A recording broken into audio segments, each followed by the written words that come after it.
क्या सिर्फ किताबें पढ़ लेने से इंसान समझदार बन जाता है या जिंदगी का असली ज्ञान अनुभव से मिलता है? आज की पैराग्राफ भी हमें यही बताती है। तो आइए जानते हैं बड़े भाई साहब के इस प्रेरणादायक प्रसंग हमें क्या बताती है। हेलो स्टूडेंट, कैसे हैं?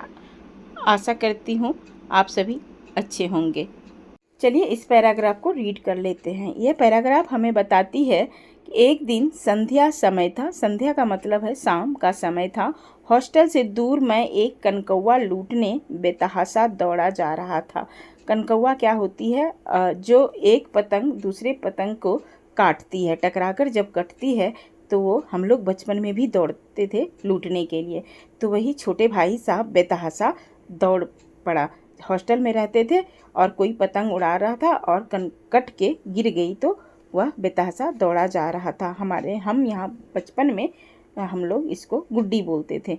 आंखें आसमान की ओर थी और मन उस आकाशगामी पथिक की ओर जो मंद गति से झूमता पतन की ओर चला आ रहा था। तो आकाशगामी क्या है? आकाशगामी होता है जो आकाश को गमन करते हैं। एक अनेक शब्दों का एक शब्द होता है, ठीक है। कह रहे हैं आंखें आसमान की ओर थी, यानी आंखें उनकी ऊपर की ओर थी और आकाश को गमन करने के लिए यानी आकाशगामी पथिक की ओर, पथिक मतलब रास्ता, जा रहे थे जो मंद गति से, मंद मतलब धीमी गति से झूमता झूमता पतन की ओर चला आ रहा था। मानो कोई आत्मा स्वर्ग से निकलकर विरक्त मन से नए संस्कार ग्रहण करने जा रही थी।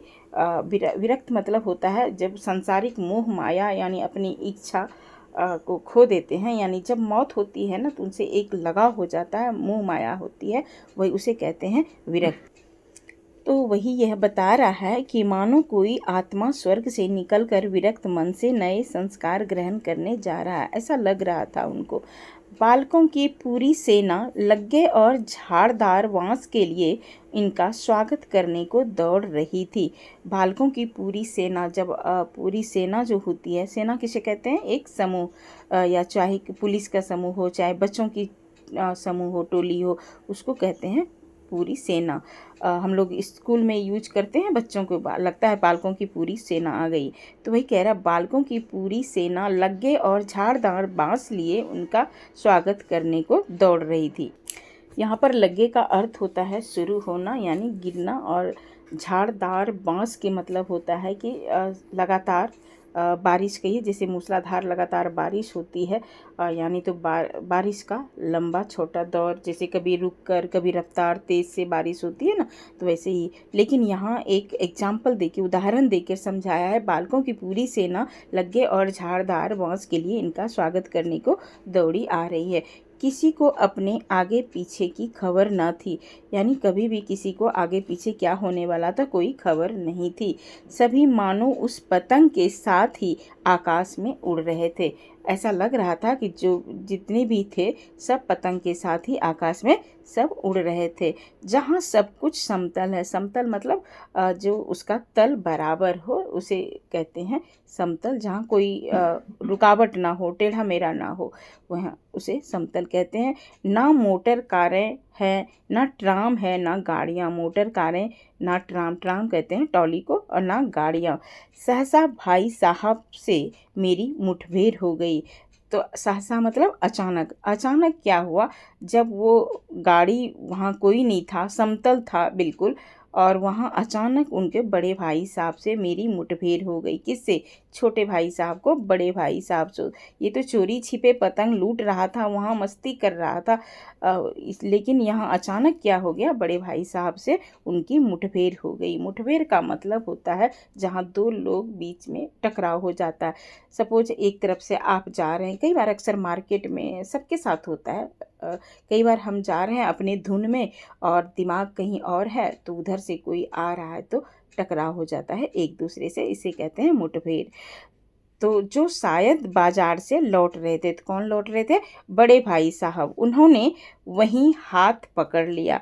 बड़े भाई साहब ने क्या किया? छोटे भाई साहब का हाथ पकड़ लिया और उग्र भाव से बोले, इन बाजारी लौंडों के साथ धेले के कनकौवे के लिए दौड़ते तुम्हें शर्म नहीं आती। अब उनको जब देख लिया छोटे भाई साहब को बड़े भाई साहब ने, तो उनको बहुत गुस्सा आ गया। उग्र भाव का मतलब होता है यहाँ पर क्रोध, गुस्सा। तो वही कह रहे हैं कि उग्र भाव से बोले यानी गुस्से से बोले, इन बाजारी लौंडों के साथ धेले के कनकौवे के लिए दौड़ते तुम्हें शर्म नहीं आती। मतलब गुस्से से कह रहा है, लौंडे मतलब लड़के जो युवक होते हैं, जो यूथ होते हैं, उनके साथ ही ये पतंग उड़ा रहा था दोस्तों का समूह के साथ। तो उनको देख के उनको बहुत गुस्सा आया। तो कह रहे हैं कि तुम्हें शर्म नहीं आती इनके साथ कनकौवे लड़ाते हुए, दौड़ते हुए। तुम्हें इसका कुछ भी लिहाज नहीं है, अब नीची जमात में नहीं हो तुम। कहने का मतलब थोड़ा सा भी आपको थोड़ा सा भी ध्यान नहीं है, अपना ख्याल नहीं है कि नीची कक्षा में नहीं हो। जमात मतलब कक्षा, नीची कक्षा में नहीं हो बल्कि 8वीं जमात में आ गए, क्लास 8 में आ गए हो और मुझसे केवल एक दर्जा ही नीचे हो। अब मेरे से एक ही कक्षा तुम नीचे हो। आखिर आदमी को कुछ तो अपनी पोजीशन का ख्याल रखना चाहिए। उनका कहने का मतलब है थोड़ा सा भी शर्म नहीं आती है, क्लास 8वीं में चले गए हो और कनकौवे के लिए दौड़ते फिरते हो। ये छोटे बच्चा का काम होता है जो कि पतंग लूटने के लिए काम करते हैं। अपनी पोजीशन का तो ख्याल रखा करो। नेक्स्ट पैराग्राफ कहती है, एक ज़माना था कि लोग 8वां दर्जा पास करके नायब तहसीलदार हो जाते थे। तो बड़े भाई साहब समझाते हुए छोटे भाई साहब को कह रहे हैं, एक ज़माना था कि लोग 8वां दर्जा पास करके यानी 8वीं कक्षा पास करके नायब तहसीलदार हो जाते थे। ये तहसीलदार किसे कहते हैं? जो ज़मीन का टैक्स वसूलते हैं ना, मकान सबका वो देख रखाव सब करते हैं ना, उसे तहसीलदार कहते हैं। तो तब के ज़माने में 8वीं क्लास पास करके भी नौकरी लग जाती थी। इसीलिए बड़े भाई साहब वो कह रहे हैं, एक ज़माना था कि लोग 8वें दर्जे पास करके वह तहसीलदार भी हो जाते थे। मैं कितना ही मीड लच्चियों को जानता हूँ। मीड लच्चियों का मतलब होता है मिडिल क्लास के लोग। तो वो कह रहे हैं बड़े भाई साहब, मैं कितने ही मिडिल क्लास को जानता हूँ जो आज अव्वल दर्जे को, अव्वल मतलब प्रथम कक्षे में के डिप्टी मजिस्ट्रेट या सुप्रिटेंडेंट हैं। कितने ही 8वीं जमात वाले यानी कितने भी 8वीं कक्षा वाले हमारे लीडर और समाचार पत्रों के संपादक हैं। बड़े भाई साहब कह रहे हैं कि हम मिडिल क्लास वाले को भी देखते हैं 8वीं पास करके भी बड़े बड़े नौकरी पद पर कर लेते हैं, जैसे डिप्टी मजिस्ट्रेट हो या सुप्रिटेंडेंट हो और या समाचार पत्रों के संपादक हो, लीडर हो। बड़े बड़े विद्वान उनकी मातहती में काम करते थे। यानी बड़े बड़े जो विद्वान थे यानी जो बहुत पढ़ने में तेज थे, उनके अंदर ही वो लोग काम करते थे। और तुम उसी 8वें दर्जे में आकर बाजारी लौंडे के साथ कनकौवे के लिए दौड़ रहे। एक एग्जाम्पल देके उनको गुस्से से, छोटे भाई साहब को गुस्से से बता रहे हैं कि ये लोग 8वीं पास करके क्या नहीं कर लेता है और तुम 8वें दर्जे में भी आकर बाजारी लौंडों के साथ कनकौवे के लिए दौड़ रहे हो। शर्म आनी चाहिए तुझे। मुझे तुम्हारी इस कम अक्ली पर दुख होता है। यानी कह रहे हैं कि मुझे तुम्हारी इस मंद बुद्धि पर हमें दुख होता है। तुम जहीन हो, इसमें शक नहीं है। जहीन का मतलब होता है यहाँ पर बुद्धिमान, तेज दिमाग। तो छोटा भाई तो तेज था ही, तो वही कह रहा है कि तुम जहीन हो, तुम बुद्धिमान हो, इसमें शक नहीं है। लेकिन वह जेहन किस काम का, यानी जेहन मतलब सोचने की क्षमता। आपको कितना मतलब उनको मतलब यदास्त बोलिए, ऐसे सोच लीजिए कि तुम जहीन हो, तुम बुद्धिमान हो, इसमें शक नहीं है। लेकिन वह जेहन किस काम का, वह यदास्त किस काम का जो हमारे आत्मगौरव मतलब आत्मसम्मान, प्रतिष्ठा की हत्या कर डाले हैं। तुम अपने दिल में समझते होंगे कि मैं भाई साहब से महज एक दर्जा नीचा हूँ। वो अपने मतलब अपने आप को बड़े भाई साहब कह रहे हैं कि तुम समझता होगा अपने को लेकर कि मैं भाई साहब के महज एक दर्जा नीचे हूँ, क्योंकि उनके बड़े भाई साहब से एक ही क्लास नीचे थे वो।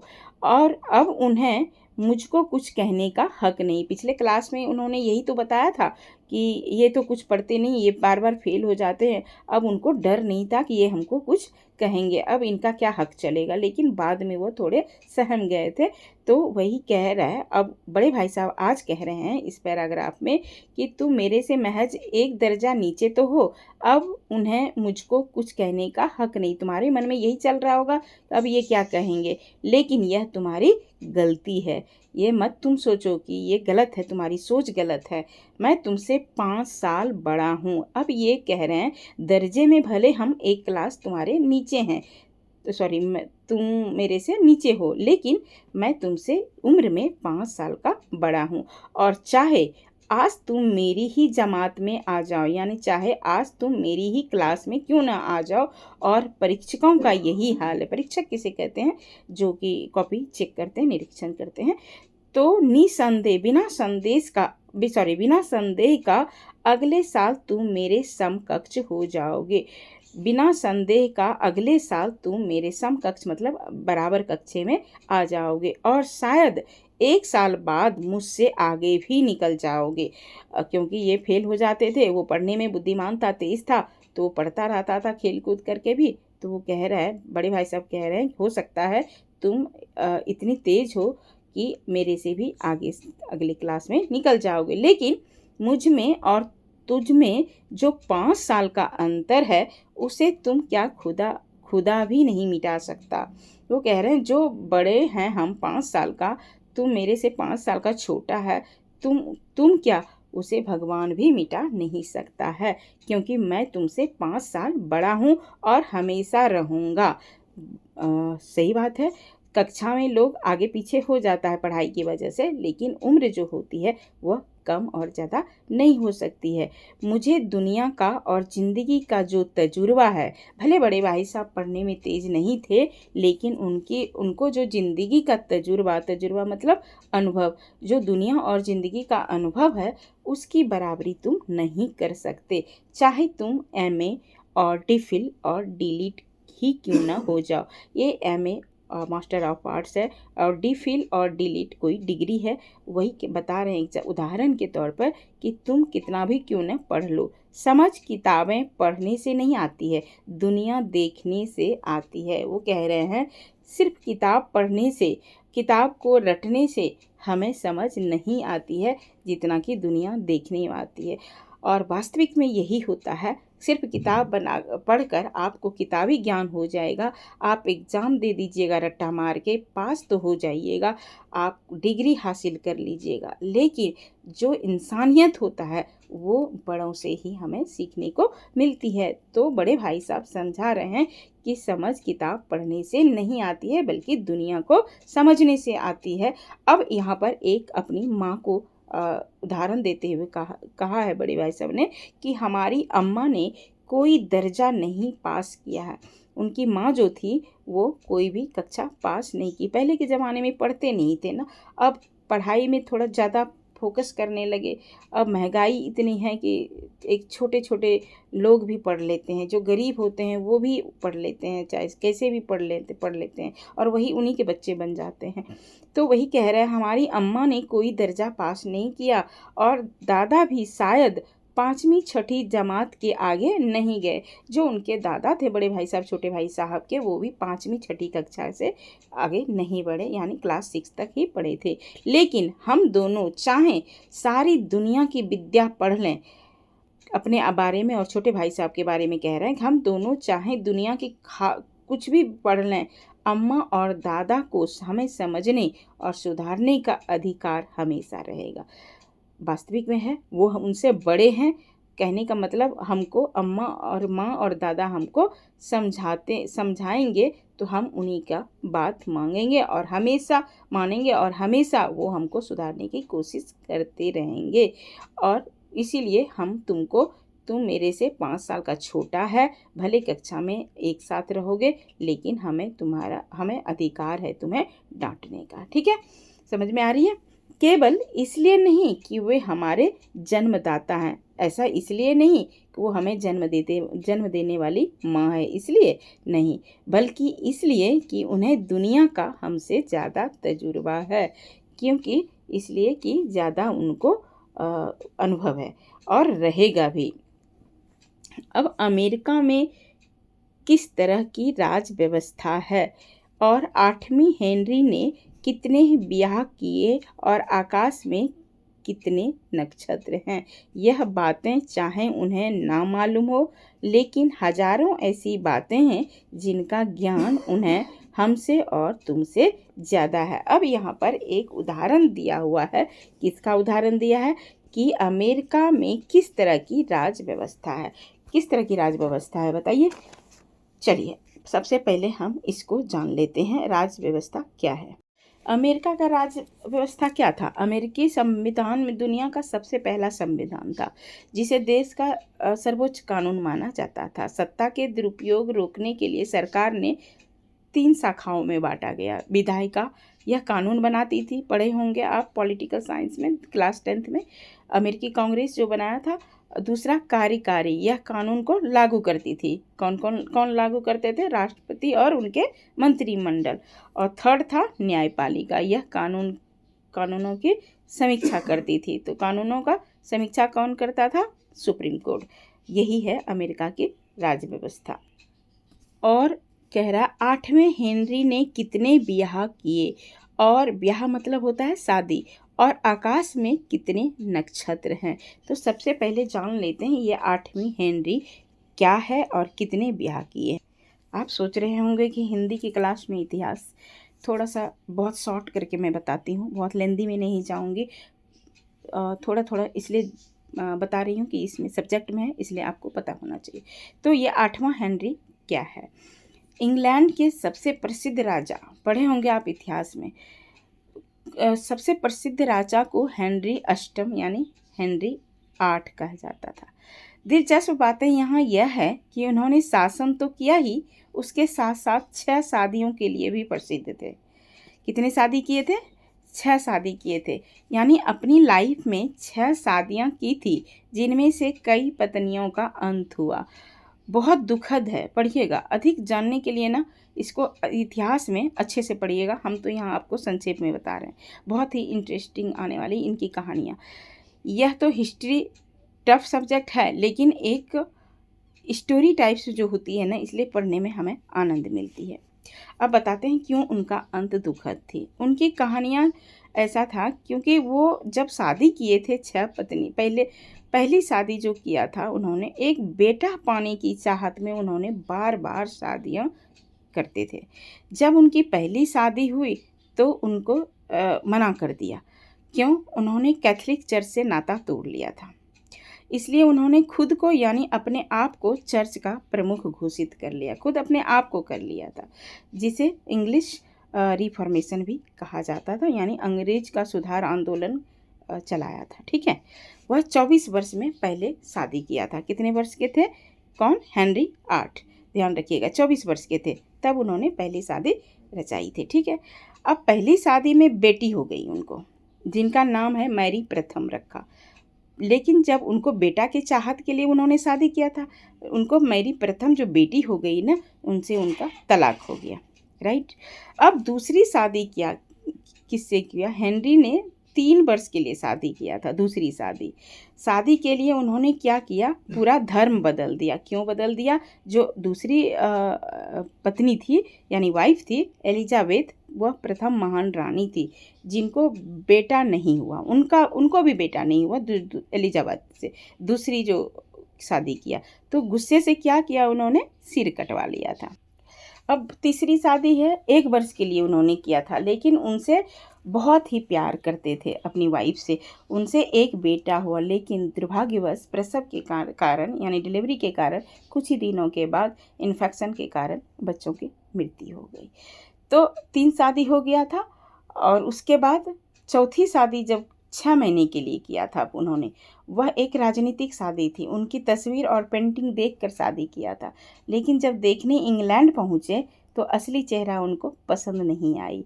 जैसा कि आजकल चल रहा है, इतना मेकअप कर लेते हैं कि आदमी को देखना पता ही नहीं चलता कि लड़कियों का कलर क्या है। तो वैसे ही उन्होंने पेंटिंग देख के पसंद कर लिया। जब इंग्लैंड गया देखने के लिए तो उन्हें बिल्कुल पसंद नहीं आया। पता है उन्होंने क्रोध में आकर क्या कर लिया? फ्लैंडर्स की उनको घोड़ी कह डाला गुस्से से। जिसको देखने गया था। फिर वहीं तुरंत उनकी शादी कैंसिल हो गई, उनसे हुई नहीं। फिर 5वीं शादी किया 1 वर्ष के लिए। जब शादी किया था तो हेनरी जो थे वो 49 ईयर्स के हो चुके थे। और कैथरीन कैथरीन थी 17 साल की थी, लेकिन बहुत ही चंचल थी। और ऑब्वियसली वो जहाँ कहाँ 50 साल के थे और कहाँ ये 17 ईयर्स की थी, तो राइट है, आजकल की 17-18 साल की लड़कियां यंग यूथ होती है। लेकिन शादी तो हो गई किसी तरह। लेकिन शादी के बाद क्या पता चला, कैथरीन को अन्य पुरुषों के साथ प्रेम संबंध थे, यानी किसी से उसको कंसल्ट था। इससे नाराज होकर उनका भी सिर कटवा दिया। किसका? उसके कैथरीन का। छठी और अंतिम शादी जो जिस पत्नी से किया था वह 4 वर्ष के लिए था। लेकिन वह बहुत ही समझदार दयालु महिला थी, जो पूरे परिवार को अपनी परिवार की तरफ अपनी भूमिका जैसे निभाते हैं लोग शादी के बाद, वैसे ही उन्होंने पूरी फैमिली को रखा। उन्होंने तीनों बच्चों को, मैरी, एलिजाबेथ और एडवर्ड को एक साथ लाने के लिए इनको पुशअप किया। छठी पत्नी ने किसको? हेनरी 8 को। और उन्होंने इस रिश्ते को सुधारने के लिए बोली कि हम सब लोग एक साथ रहेंगे। जब एक साथ रहने लगे ना, तब तक हेनरी 8 की ही मृत्यु हो गई। लेकिन मज़े की बात यह है कि जब उनकी मृत्यु हुई तो उनके साथ कैथरीन ही थी, यानी 6 पत्नी में सिर्फ कैथरीन ही जीवित रह गई थी। इस तरह उनकी कहानियाँ थी। हम हिस्ट्री नहीं पढ़ रहे हैं यहाँ, थोड़ी हम इसलिए हिस्ट्री पढ़ा दिए आपको कि यहाँ है कि हेनरी 8 क्या है। तो आप हेनरी 8 के बारे में जब तक आप जानेंगे नहीं तो कैसे इसे पढ़ेंगे। तो हम थोड़ा सा इसको शॉर्ट में स्टोरी शेयर कर दिए हैं ताकि क्लास आपको इंटरेस्टिंग लगे। चलिए, अब आ रही है बात, आकाश में कितने नक्षत्र हैं, यानी तारों का समूह, तारामंडल क्या है। यह बातें चाहे उन्हें ना मालूम हो, लेकिन हजारों ऐसी बातें हैं जिनका ज्ञान हमसे और तुमसे ज़्यादा है। आकाश में कितने नक्षत्र हैं? टोटल जो है 27 है नक्षत्र, ठीक है। और वह इसी को उदाहरण देते हुए वह कह रहे हैं, यह बात चाहे उन्हें ना मालूम हो, मम्मी और इनको दादाजी को, कि 8वीं हेनरी क्या है, कितने उन्होंने ब्याह किए, आकाश में कितने नक्षत्र हैं, अमेरिका के किस तरह राज व्यवस्था हो। भले दादा और अम्मा को याद ना हो, लेकिन हजारों ऐसी बातें हैं जिनका ज्ञान उन्हें हमसे और तुमसे ज़्यादा है। किनको? बड़े भाई साहब छोटे भाई साहब को समझाते हुए कह रहे हैं कि ये सब भले ना पता हो मेरी अम्मा और दादा को, लेकिन हजारों ज्ञान तुमसे और हमसे ज़्यादा है, क्योंकि ज़िंदगी की उन्हें तजुर्बा काफ़ी थी। चलिए आइए इसे संक्षेप में जानते हैं। यह प्रसंग जो है, एक छोटा भाई पतंग लूटने के लिए दूसरे बच्चों के साथ दौड़ रहा होता हॉस्टल में रह के, तभी बड़े भाई साहब उसे रास्ते में मिल जाते हैं और उसे हाथ उनका पकड़ लेते हैं, यानी और उनको समझाते हुए कहते हैं कि अब बड़ी कक्षा में तुम पहुंच चुका है और तुम्हें शर्म आनी चाहिए, इसलिए उसे अपनी मर्यादा और सम्मान का ध्यान रखना चाहिए। और वे बताते हैं कि केवल पढ़ाई से ही नहीं, बल्कि उम्र और जीवन के अनुभव से भी समझ आती है। जैसे माता पिता और बड़े बुजुर्ग कम पढ़े लिखे होते हैं। एक उदाहरण दिया था अम्मा और दादा का, कि माता पिता और बड़े बुजुर्ग कम पढ़े लिखे हों भले, लेकिन फिर भी उनके अनुभव का सम्मान करना चाहिए। जब बच्चों के साथ दौड़ रहा होता है तो उनको बहुत बुरा लगता है। और कई एग्जाम्पल उन्होंने दिया कि क्या क्या उदाहरण दिया कि तुम 8वीं कक्षा में पढ़ के खेल के इस तरह पढ़ के पतंग उड़ा रहे हो, लूट रहे हो, और लोग 8वीं कक्षा में पहले के ज़माने में क्या क्या बन जाते थे, लीडर बन जाते थे, समाचार पत्र का संपादक बन जाते थे, एमए पास कर लेते थे, बड़ी बड़ी नौकरियां डीफिल या डिलीट कर लेते थे लोग, और तुम यहाँ 8वीं कक्षा में पतंग कनकौवे अपने लौंडे के साथ, अपने यूथ के साथ तुम लूट रहे हो। तो वही अपना बता रहे थे कि सिर्फ केवल पढ़ाई से नहीं, बल्कि उम्र और जीवन के अनुभव से भी समझ में आती है। और लास्ट में उन्होंने माता पिता का भी उन्होंने अनुभव बताया, बड़ों का से सीखो, उनका भी सम्मान करो कि वो लोग नहीं जानते हैं, कुछ भी नॉलेज नहीं है, पढ़े लिखे नहीं है, फिर भी वह हम लोगों से ज़्यादा उनको तजुर्बा है। तो इस प्रसंग से हमें यह शिक्षा मिलती है कि ज्ञान केवल पुस्तकों से नहीं बल्कि जीवन के अनुभव से भी मिलता है। इसलिए हमें अपनों से बड़ों का सम्मान करना चाहिए और उनकी बातों को ध्यान से सुनना चाहिए और अपनी जिम्मेदारियों और आत्मसम्मान को हमेशा ध्यान में रखना चाहिए। और ऐसा नहीं कि सिर्फ किताब पढ़ने से ही हमें और सिर्फ डिग्री हासिल करने से ही हमें मतलब हम बड़े नहीं कहलाते हैं, बल्कि हमें संस्कार भी आना चाहिए और उसके साथ साथ शिक्षा भी आना चाहिए और बड़ों का आत्मसम्मान करना चाहिए। तो चलिए आज की क्लास में यहीं क्लोज करती हूँ क्योंकि काफ़ी लेंदी हो चुकी है। मिलते हैं आप सभी से नेक्स्ट क्लास में, तब तक के लिए take care and bye bye.